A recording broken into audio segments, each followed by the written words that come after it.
So I'll start off with giving you the history of my mom and dad and where they came from and how they eventually ended up here in Victoria. My mother, she was born in Chicago, Illinois. It was the two girls, and when she was 2, her father died, and I really never knew how he died, but I was going through some old letters that were my mother's, and I guess he was riding a horse, reading the newspaper, and he hit the clothesline and it flipped him off and killed him. So after that happened, their mother moved them up to Ontario to her brother's place. And I remember my mother talking about riding in the cutters in the snow and pouring maple syrup on the snow to harden it. And she grew up there until I think she was about 14. Then her mother remarried and we moved to Penhold, Alberta. And I've got a couple of pictures here of my mother in Penhold, and she's riding a horse, and then she's dealing with her pesky sister. When they were living at Penhold, they used to come out here to Victoria for the winters, and they moved and lived all over Victoria over the years, as far out as Otter Point. They got, I can name about 15 places in 15 years that they lived here in Victoria in the winters, and it was always in a different place. So whether they paid the rent while they were here, I don't know, but so then eventually my mother moved out here for good, and I've got more pictures here. She got a job working for the Hudson Bay Company as a clerk, and I've got a picture of them here with the staff at the Hudson Bay Company. And I also noticed that this was done by Gibson's, which was the old school pictures. So that would have been probably in 1920. I don't know how long Gibson's had been in business. My mother was 42 when she got married, and she'd never been married before. So she spent a lot of time with girlfriends and stuff. And I've got all these pictures of her. Here's the Hudson Bay picnic on Saanich Inlet. Here's some more pictures in 1916 of my mother on Capra Bay Beach with a bunch of soldiers. You know, they used to do a lot of traveling. My mother did all over the place. They were down in Bellingham and Campbell River, and she had a driver's license, but my dad never did. He never drove. And the reason for that was that he was spent years on in the merchant marine, and he was never on shore long enough to learn how to drive, I guess. She spent a lot of time when she got older with the Women's Institute here in Victoria. And I'll start with my dad now. He came from Crittenden in Kent, England. In 1907, he came to Canada. And I got a picture here of his first job in Canada, and he was working on the Transcontinental Railroad in Vermilion, Ontario. And then after that, he moved to Winnipeg, and he brought his oldest sister out from England, and as well as his dad, and his oldest brother and his family. They all went to Winnipeg. Then in 1916, he joined the Navy, and he was stationed in Halifax on December the 6th in 1917 on a ship called the Niobe. And that was the day that the Mont Blanc caught on fire and they had the Halifax explosion. My dad was in the engine room on the ship, and the other guys down there heard about the ship on fire in the harbor, so they went up to take a look at it. And he was doing something. He figured he'd finish it, and then he'd go up. Well, he got halfway up when it blew up, and it knocked him from one end of the corridor to the other. So the guys that went up first were all killed. So, and the next day, and for the next week after that, they gave them, the crew, these big baskets, and they had to go around and pick up body parts and try and piece them together. So then, with being in the Navy, he eventually came around to Esquimalt through the Panama Canal. And it didn't take him long once he was here to realize that there's a better place than Winnipeg to live in Canada. So he sent for his brothers and sisters, and they all moved out here to Victoria. All one did move to Vancouver. And my aunt, she was, I always knew her as Aunt Annie, and she was Mrs. Bryant, and they bought 5 acres on the corner of Miller Avenue and Wilkinson Road. And I spent a lot of time there when I was a kid growing up. And we used to play cards in the wintertime, and she had a big garden. I used to have to look after this garden. And then one day she made an arrangement for me to meet Peter Gardner, who was her next door neighbor, and he was going to take me fishing. And we went down, the Cultus Creek ran right through her property. So we were down there, and we kept getting this, or Peter kept getting this bite from this trout, and he couldn't catch it. So he went home and he got bigger hooks. He came back, and he hooked 2 that day. He got that big trout, and he hooked me. And I was fished for the next 15 years in the Cultus Creek from Beaver Lake right down to Cary Road. Pulled a lot of trout out of that creek over the years. Then my uncle, Albert Bryant, he died in 1944, and he had an old 1928 Chev that he used to drive, but after he died, my mother used to drive it. And something that he had on his property that he had this collection of Indian arrowheads. There was probably 10 to 12 of them, and he found them all on the property there around the creek, and also in the field that they used to plant and hay in summertime. So I don't know if there was something special happened there with the Indians, or because that seems to be an awful lot of arrowheads to find in one 5-acre plot. So anyway, every Saturday we used to get in the old 28 Chev, and we'd go into Victoria to do shopping, and then we always stopped at the Royal Dairy on Hugh Street for an ice cream, and then we'd come back on home. And another time we were in the old 28 Chev, and we were going down West Saanich Road in the summertime, and there was a cock pheasant flew right into the window. So everybody's yelling, roll the windows up, because dinner had just arrived. When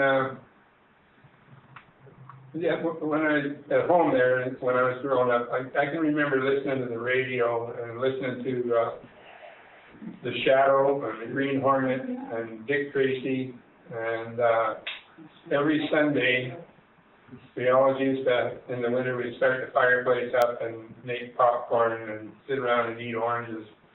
And quite often, my dad would be looking out the window and a car would pull up outside, and he'd say, "Damn it, here's the enemy," which were friends of my mother's from Penhold, Alberta.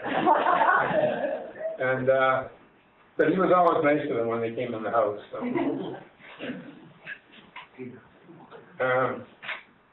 Well, I can remember the war years, because the Army used to come up Wilkinson Road to go to Teal's Range, and I can remember the grain gun carriers and also the motorcycle brigade, and I was terrified of the noise they used to make, and I'd run and hide behind the house. I can remember that like yesterday. And we used to end up having to eat in the hallways with all the doors closed for the blackouts. And I can remember the ration books, and I can remember all the maps in the paper, because I used to, where the Allies were in Europe, and I would color these maps and crayons.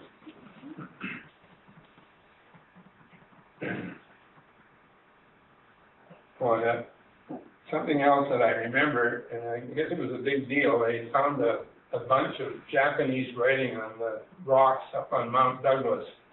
They were directions on where Naden was, so in case the Japanese got here, they could have gone and bombed Naden.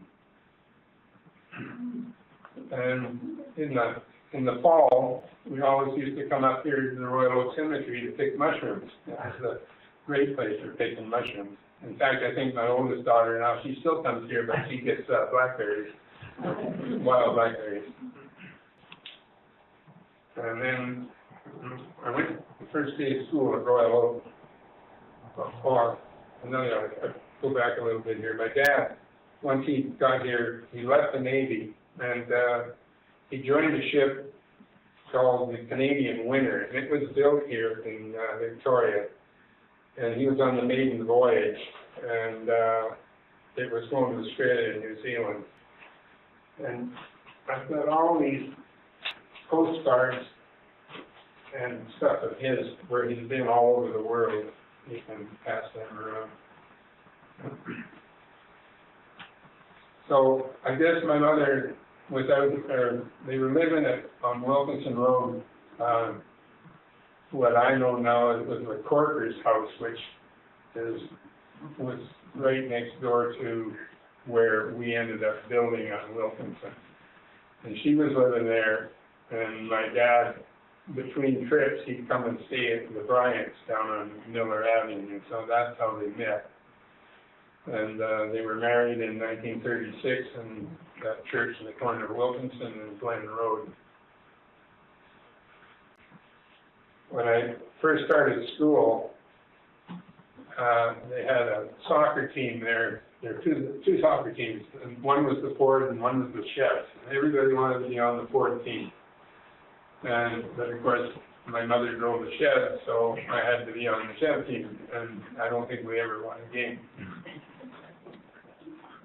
And then when I was 7 years old, they put me on the ferry to Seattle, and I had to go up to the Greyhound bus depot and get the bus to go to Sacramento, California, where my mother's sister lived.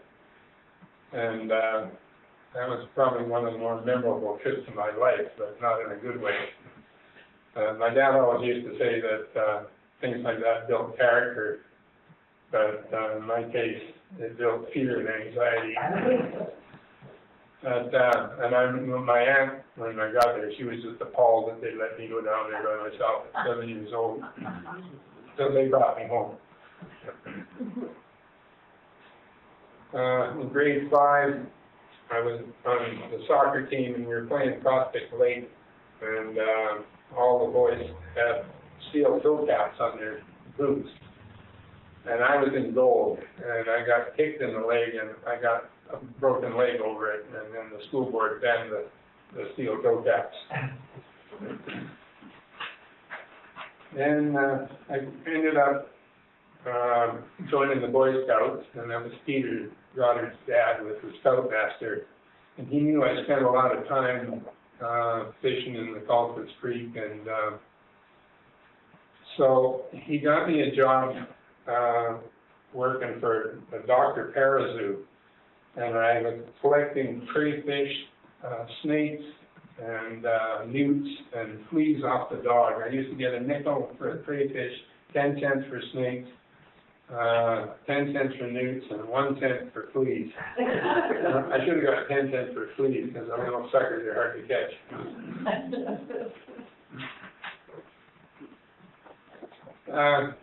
And we lived right next door to Enid's mom and dad. And I remember they had cattle or cows, and they used to have this big cream separator. You know, anytime you go down there, it was always a big, thick skin of cream, and you could get your fingers in there and sample it, and then you'd get yelled at. I would imagine they got more than yelled at. And then there's the famous Mrs. Welch. Yeah, I had my fair share of the strap, and I remember one time two of us got sent up for the strap, and there was nobody in the office.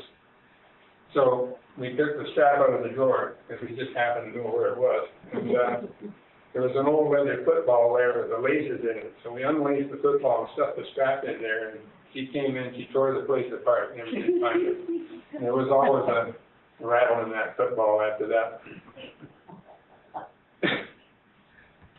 And I think once when we went to Mount Newton, which was a survival of the fittest as far as I was concerned, it was one off school that suffered. And then when I finally, Grant Gilroy got me a job working for this contractor on the weekends. And I did that for 2 years, I guess. And I think you got fired because you were asking to get paid. And, yeah, and so I went there one day with Derek Gage, and he had this old Plymouth coupe, and for some reason there was no work for us that day. So I remember we put together 86 cents and we put it in the gas tank, and we went over to the eastbound road, and there was a guy who stripped the foundation on his house, so we offered to clean all the nails out of it for $10, and he said go ahead on it, so we did. And he said he really liked the way we worked, and he said he didn't have any more work because he contracted the rest of the house out, but he said he had some friends that were contractors, and he gave them a call. So I started with this Chinese outfit called C&Q Builders, and Grant eventually ended up working for them.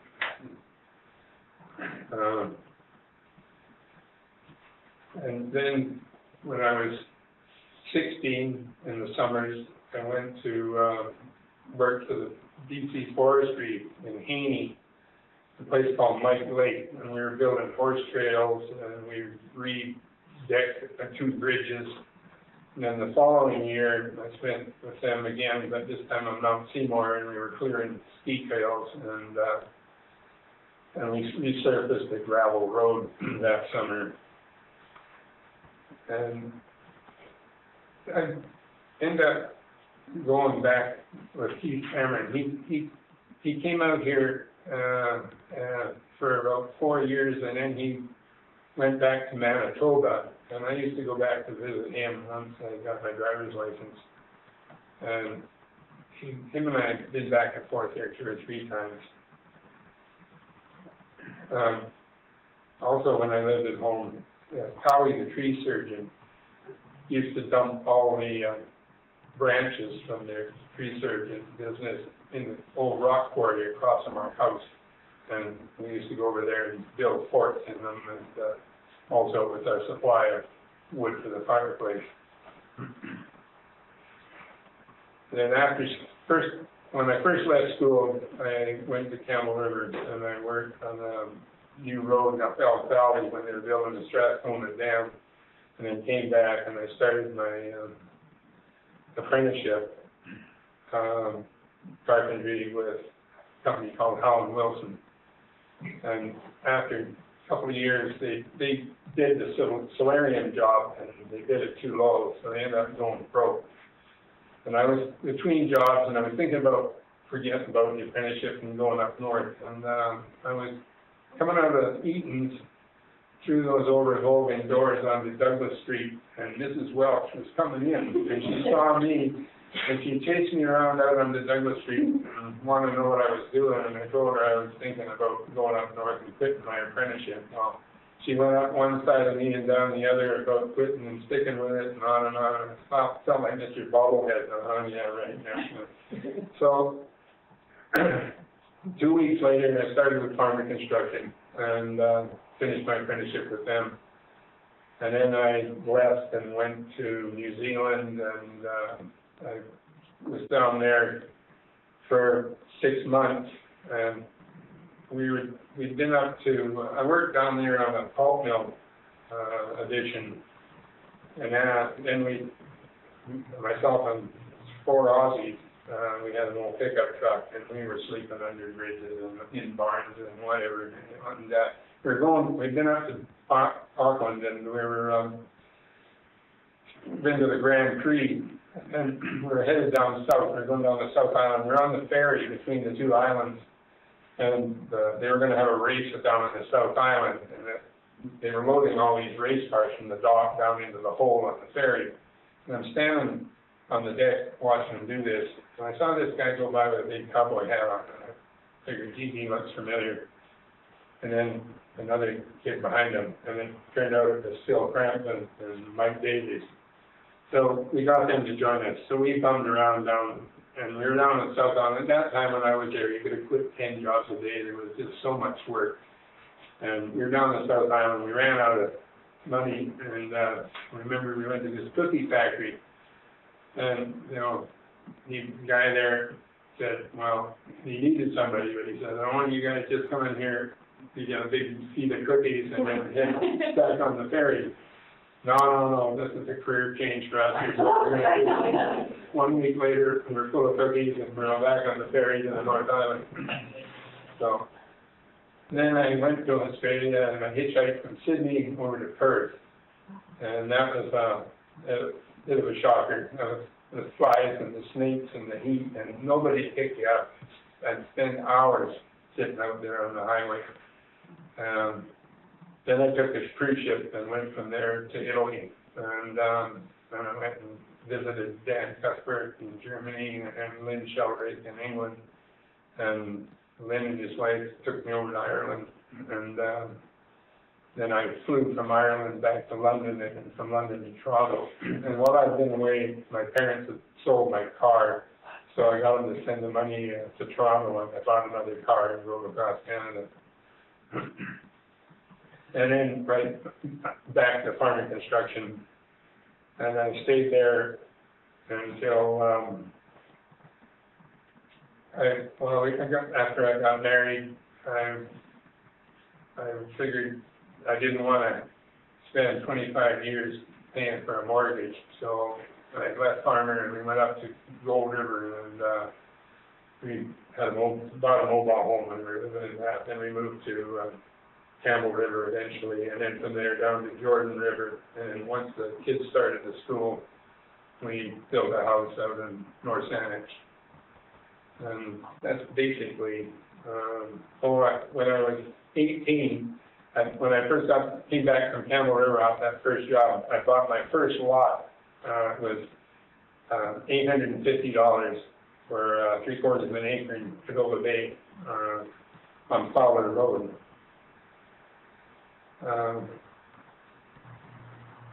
And luckily I had that, because when I came back from working at Jordan River, we sold that and managed to basically pay for the house that we built.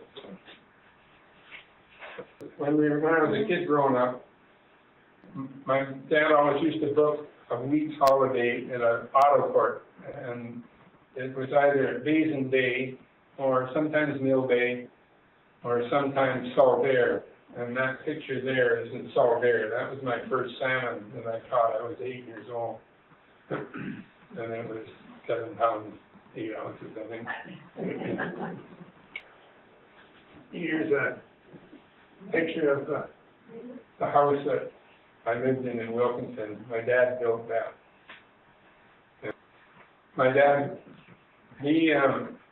when he was away on those trips around the world, when he came back, he would go to the Saanich tax sale, and because it was during the dirty 30s, he ended up with quite a few lots around Saanich. And about 1944, it was just after the war, and he was going to build a rental house on one of these pieces of property, but he couldn't get nails. And I remember we used to have to go down to Ogden Point, and we'd get the nails out of the crates, and then bring them home, and then we'd spend hours straightening all these nails to give to the contractor that we had building this house. And then eventually he built another house, and the tenants in both those houses were there for over 20 years. And that's basically, I never knew my dad was to work. He retired before I was born. He was 52 when I was born, and my mother was 42. we've pretty much covered the whole scenario here, I think. Thanks very much, Lou. And would you answer questions if anybody has any? Yeah, no problem. Thank you very much. Starting this meeting, you have 5 children, did you tell us? No, I've got three children, and I got 9 grandchildren, but 2 came with the package, and I call them the 2 imposters. So where do they live? Is it true? Yeah, Vern lives in Sioux, and my oldest daughter lives here in Saanich, and my youngest daughter lives in New Westminster. Yeah, my oldest daughter right now, she's up in Mount Washington, and she'd be here. Any other questions? I have a cheeky question for you. Oh, okay. You gave us the weight of the fish. What were the birth weights of your 3 children? Same weight as the fish. Don't even ask their birthdays. You know their names? Barely. My dad always called them Tuxpan. I did have an interesting experience fishing there. There was 3 of us, and there's a creek that cuts off of Colquitt's, runs along Quick's Pond and across Markham Road and through the old Mental property up into urban. And from there, it's just like a ditch along into urban. But the trout go up there to spawn. And we'd gone up as far as into urban, and we hadn't caught anything. So we laid the fishing rods down beside the road and the ditch, and we had a friend, Jim Quayle, up on Viaduct. So we went up to visit him. When we came back, we had 3 Rhode Island red chickens on the worms. So I think that was the day I learned why the chicken crossed the road. Because there was a great hoo-ha with the owner of these chickens. He wanted to pay us to pay for them. Well, of course, we didn't have any money, and we kind of explained to him that his chickens weren't supposed to be out of his yard. So, but he had to kill them to get worms. Yeah. Do you know any of the history about the old quarry? No, I don't. No. I always wondered what they were taking out of there. Just rock from the road. Really? Yeah. Well, what about the campfires we used to have in there? Oh, yeah. We used to throw 22 shells in the campfires. When Gibson's lived next door, we used to put 303 shells in the vise and hit them with a ball-peen hammer. That was always exciting.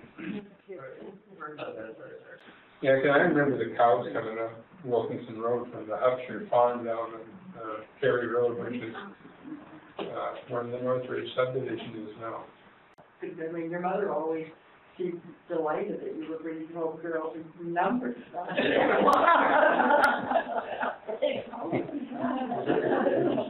Grant and I used to go to Sunday school together, and in the summertime, the collection plate used to sit up on the altar upside down, and we'd fill it full of grasshoppers.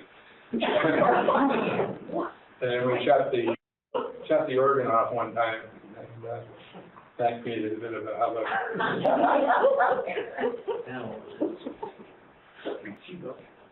I took this picture 2 weeks ago. It screams Royal Oak to me.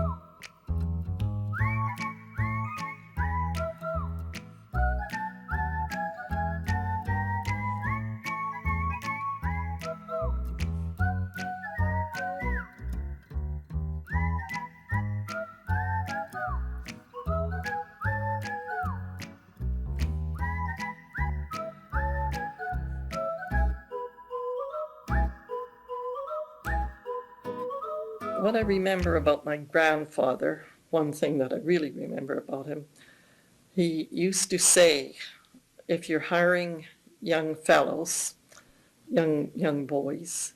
One boy was fine, 2 boys were half a boy, and 3 boys were no boys at all. And another thing I remember about my grandfather, George, is him standing in the barnyard. And he always had a tie on. Doesn't matter what he was doing, he always wore a shirt and a tie. And I was going to school, so I was going through the barnyard, up through the woods to go to school with my brother.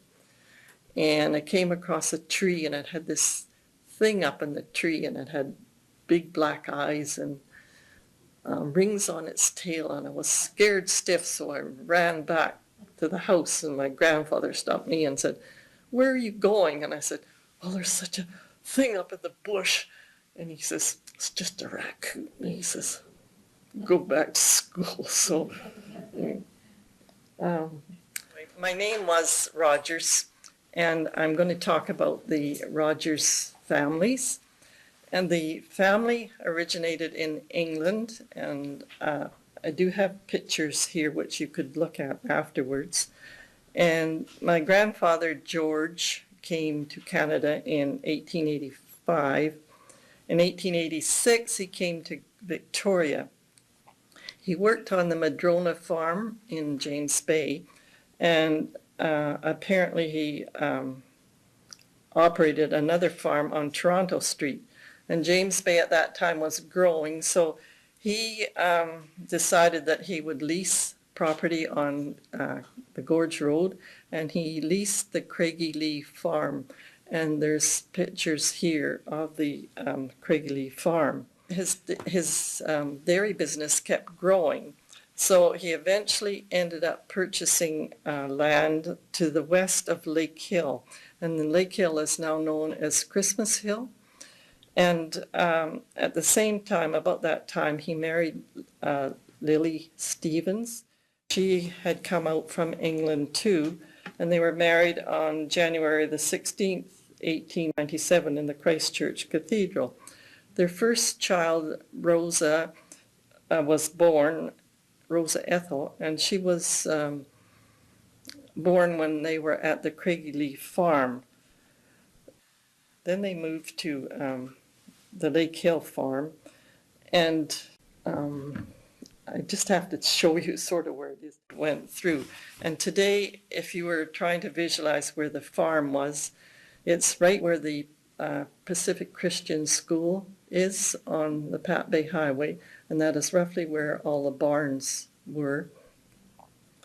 My grandfather first bought on the west side of where the highway is now, and then he gradually expanded over to the left hand, or to the east of the highway now, and that was what we know was known as the Chesterley Farm.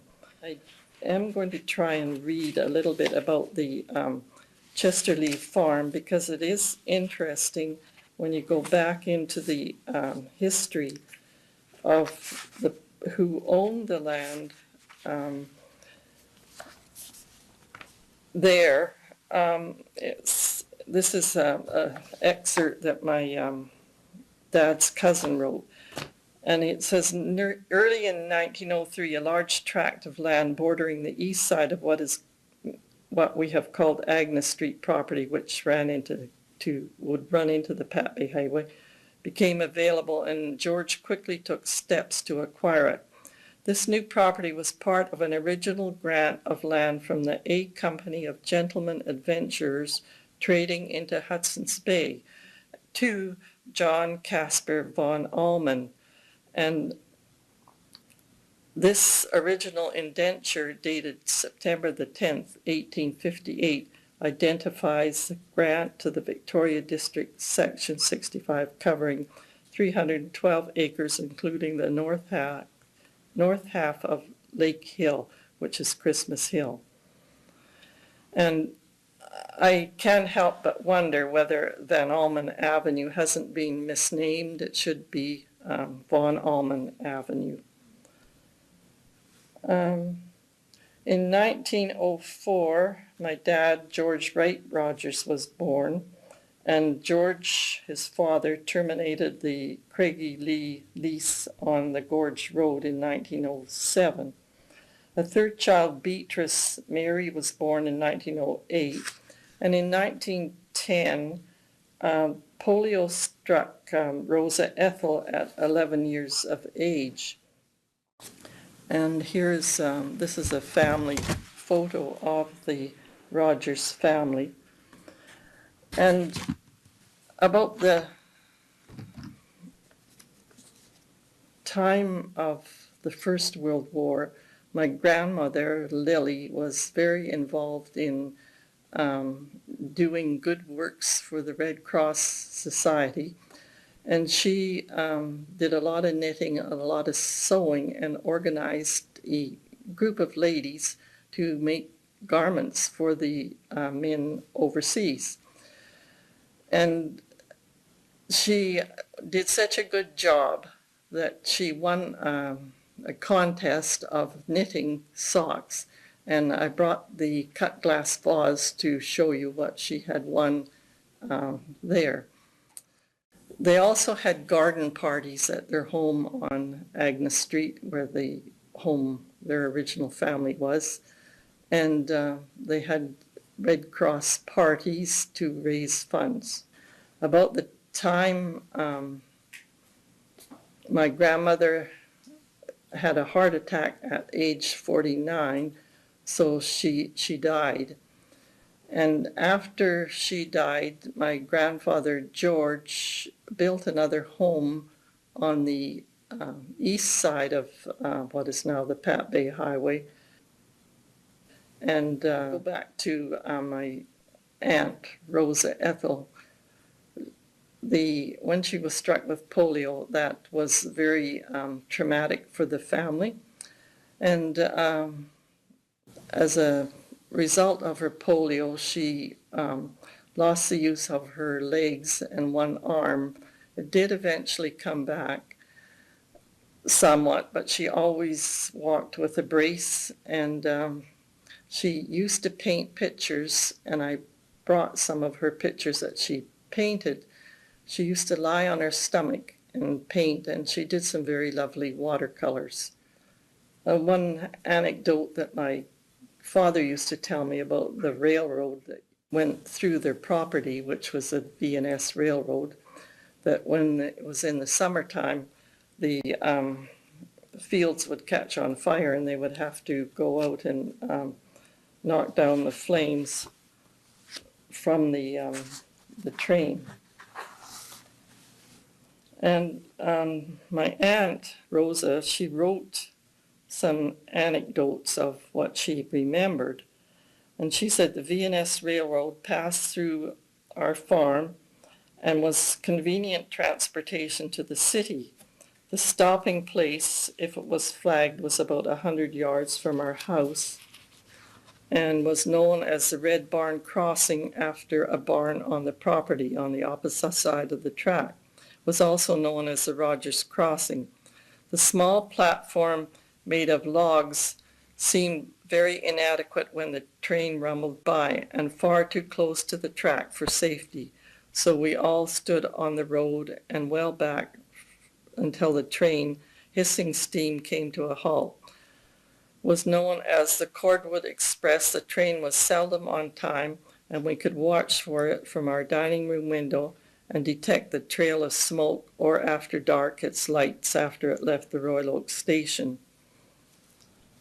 And she had written a few other comments too about my grandmother Lily, who was aged 21 when she left England, was inspired with a spirit of adventure and a desire to visit faraway places, quickly became eager to leave England when the opportunity arose. Friends were going to Canada, to the far west of the great continent. Victoria was a long way from home, family and friends, but here was a chance to see at last part of the world. Lily made her preparations. Her father, when told of her plans, passed it off as just another youthful fantasy. With so large a family, he could not give credence to every rumor that came to his ears, as no daughter of his would leave the beloved homeland to go wandering about a wild and dangerous country, rumored to be inhabited by barbarous Indians and vicious wild animals. His incredibility turned to consternation when he discovered she was actually making preparations for her departure.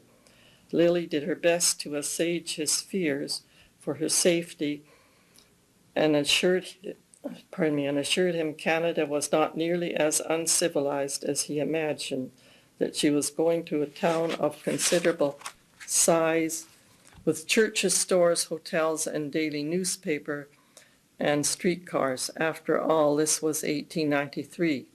After she left, he declared he'd have tied her down if he'd had time to fully realize the enormity of her act. He knew that this precipitate step could influence her entire future existence. Lily had no crystal ball to indicate her way into the unknown. No friend or relative would greet her at the journey's end. She had determination to make a new life in a new country and faith to take that step. She was a vivacious, attractive girl living at home with her parents and brothers and sisters near Wiltshire. And as the eldest, she had served her apprenticeship as a tailoress. She also describes Christmas in their house on Agnes Street. Says Christmas was the highlight of the year to us children. We counted the weeks and the days until it was time for us to hang our stockings by the big red fireplace in the dining room in readiness for the visit of that jolly old gentleman, Santa Claus. That, however, saw much activity in the kitchen. It was time to make mincemeat and plum puddings. Currants and raisins were washed and dried. Suet, which came in large chunks, was dissected and chopped. Peel, which also came in large pieces, was finely cut. Everyone helped stir the puddings for luck. Then the lucky tokens were added: silver coins, 5 cents and 10 cents, pieces for wealth, a ring to indicate the recipient could expect an early marriage, a button for the confirmed bachelor, and a thimble for the one doomed to be an old maid. When the puddings were steaming merrily on the big wood-burning range, someone had to keep an alert ear for the whistle that would indicate the steamer, a 3-tiered affair which could process at least 3 large puddings. One above the other was in need of more water. Mother always insisted on at least 3 puddings, one for Christmas, one for New Year's Day, and another for father's birthday. The weeks just preceding Christmas always seemed interminable length to me when I was old enough to know what it was all about.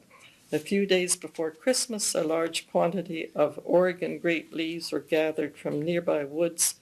Festoons of these were hung across the living room and dining room with red paper bells at the most effective places. Mother had a natural sense of artistry that was reflected in all she did, so the house was soon transformed for the Christmas festival. Joyful expectation was in the air when Mother announced, "Daddy is going for the tree now," and he started out with the axe to select a suitable specimen to meet her rigid specifications.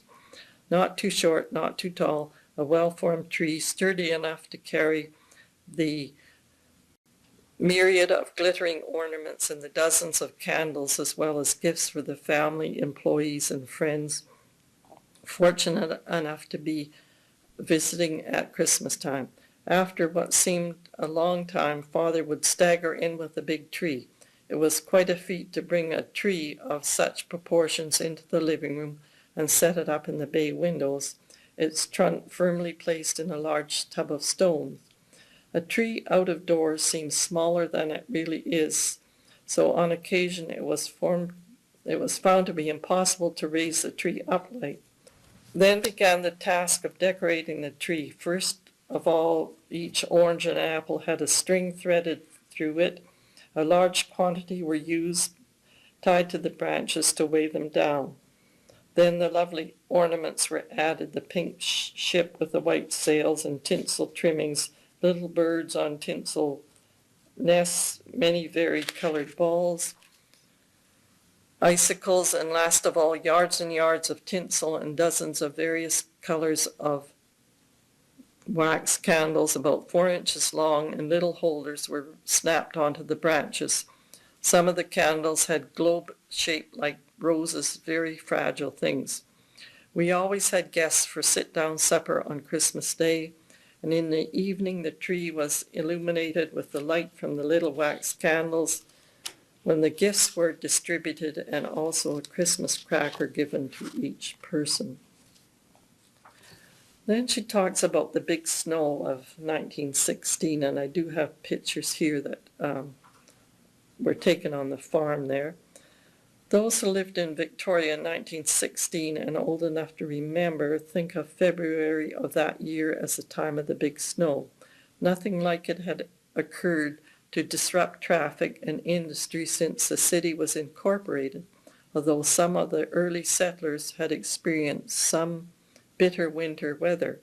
January had been a month of low temperatures with a few light falls of snow, enough to give George a chance to use the sled Mother had brought home from Winnipeg 3 years before. February was only a few days old when the storm began. All day the snow fell thick and fast, driven by a northeast wind. There were no radios to give storm warnings in those days. By supper time, a huge drift had made a barricade between our house to one side and the men's sleeping quarters and the barns on the other. The men had to cut a way through to come to their evening meal. All that night the storm continued. By morning the drifts were much higher, with the earth exposed where the wind had swept it away.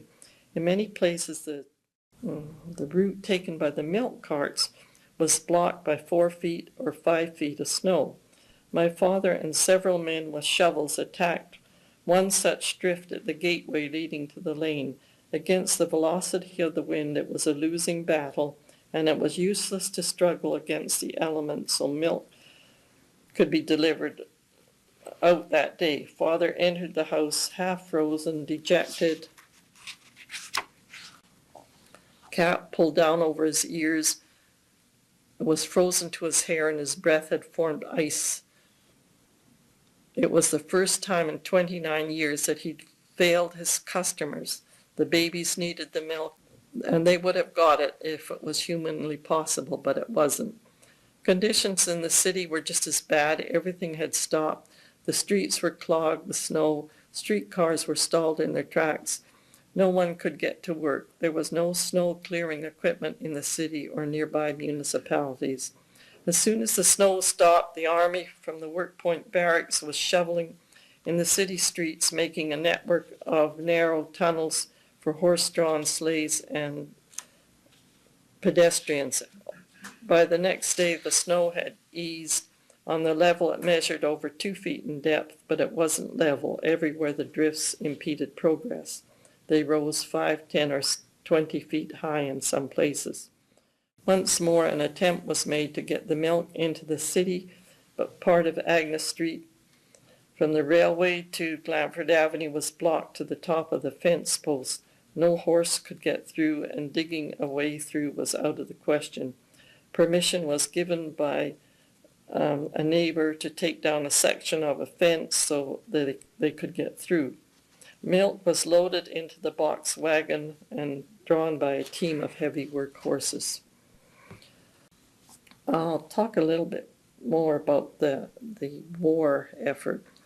The war continued with increasing fury. This is my aunt, Rosa Ethel, writing. Casualties in the front lines were appalling. The need for bandages and hospital garments were urgent. The Red Cross issued appeals for workers. At first, a group of women met at our house to make shirts, pajamas, and bandages from materials supplied and ready cut by the Red Cross. This arrangement proved inadequate, and a vacant house was rented and sewing machines installed. Mother was appointed supervisor for the branch work rooms.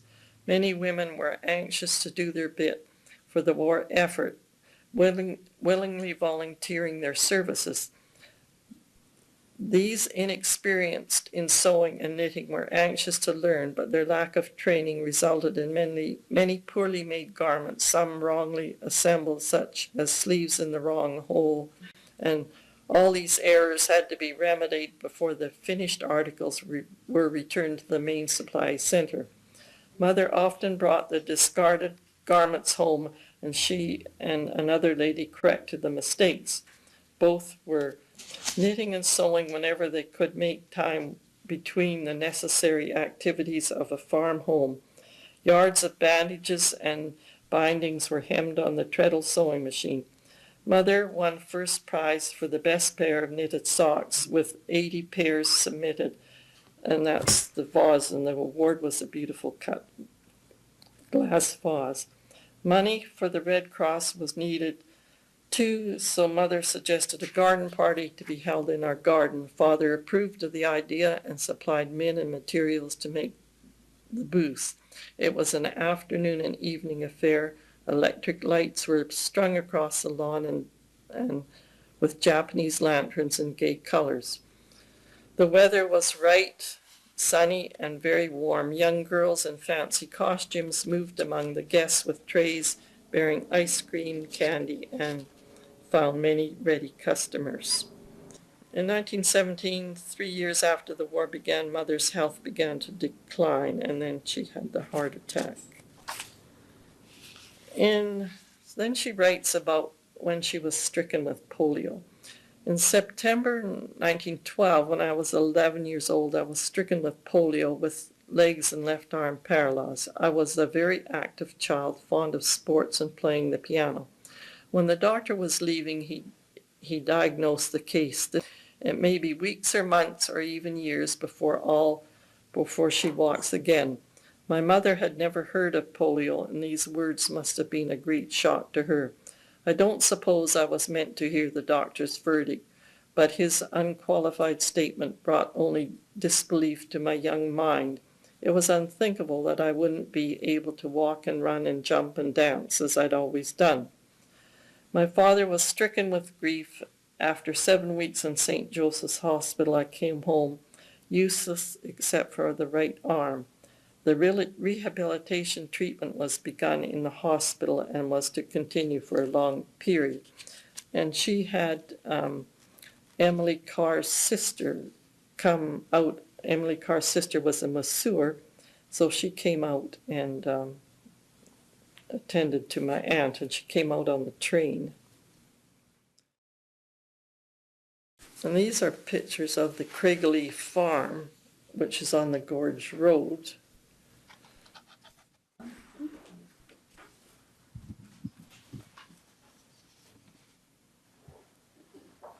And that's the Craigley farm. These pictures aren't, but not now. Take them away. These are pictures of where the farm was on Agnes Street and what it looked like. And in some of them you can see Christmas Hill or Lake Hill in the background. And another piece of property that my grandfather used to use, which is what we call the swamp. And they used to skate on that in the wintertime.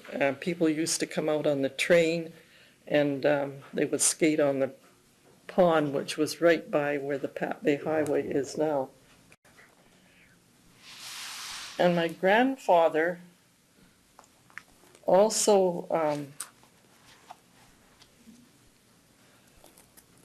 suggested to the Saanich municipality that they acquire the land through the valley, which is actually now the Pat Bay Highway. And he furnished the some of the equipment, which is the horses and so on, to do the road. And here's pictures of my grandfather harvesting grain and also my dad harvesting grain.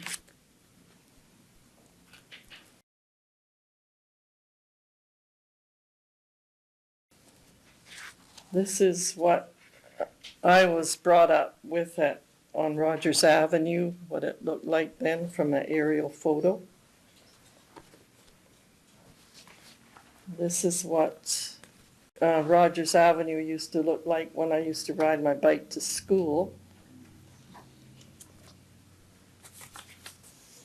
And this is another picture of the old house on Agnes Street, which is their family home, and looking towards Christmas Hill.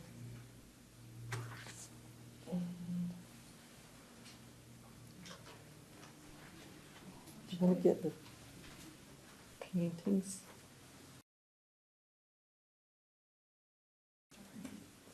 This is one of our milk bottles that was, we used to deliver milk to the houses. And when you look at the pictures of the Craigie farm, there is a picture of a horse and a cart, and it had great big milk cans on the back. And they used to take those to the houses, and then they would dip into the big cans with the milk jug, and they would pour the milk into the jug that the customers put out. And there is a milk ticket in there that we used to have. And this is the vase my grandmother won. These are pictures that my Aunt Rosa Ethel painted lying on her stomach when she was an adult. This is a picture of my mom and dad when they were married, and some of you might remember Bray's transfer, and the gentleman on the right was a friend of my dad.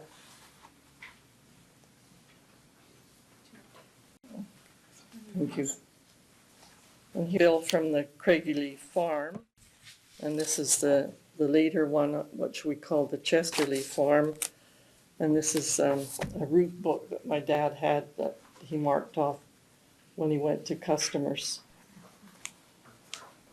And here's a picture of silo filling on the Rogers farm in the early days.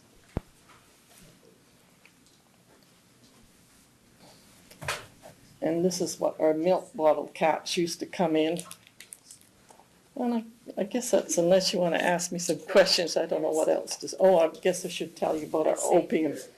These for the last. Oh, these are a couple of opium bottles that we found on our farms because the Chinese workers lived there, and they, I guess they used opium and then just got thrown out in the garbage. So anyway, I did go through some garbage dumps in my younger days and found them. That's all I have to say, I think.